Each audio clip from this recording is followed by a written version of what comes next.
Fraction. Fraction means ఎన్ని parts గా మనం ఒక పార్ట్ ని కట్ చేసుకున్నాము. ఓకేనా? ఇప్పుడు చూడండి, ఫ్రాక్షన్స్ లో టైప్స్ ఉంటాయి. Like fraction. లైక్ ఫ్రాక్షన్స్ ఎలా ఉంటాయి అంటే డినామినేటర్స్ సేమ్ ఉంటాయి. ఇక్కడ చూడండి 1/2, 3/2, 4/2. Like fractions denominators are same.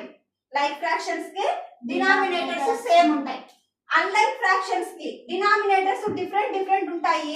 Numerators different అయినా ఉండొచ్చు, సేమ్ అయినా ఉండొచ్చు. అర్థమవుతుందా? చూడండి 3/4, 3/3, 4/2 ఇలాంటి వాటిని అన్లైక్ ఫ్రాక్షన్స్ అంటారు. అర్థమవుతుందమ్మా? లైక్ ఫ్రాక్షన్ కి డినామినేటర్స్ సేమ్ ఉంటాయి.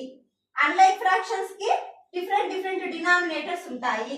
తర్వాత ప్రాపర్ ఫ్రాక్షన్.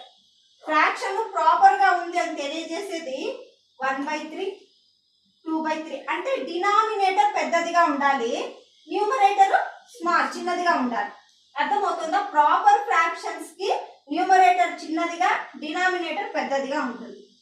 అర్థమవుతుందమ్మా? న్యూమరేటర్ చిన్నది, డినామినేటర్ పెద్దది. ఇప్పుడు చూడండి ఇంప్రాపర్ ఫ్రాక్షన్.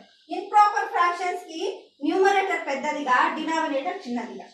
చూడండి 5/2.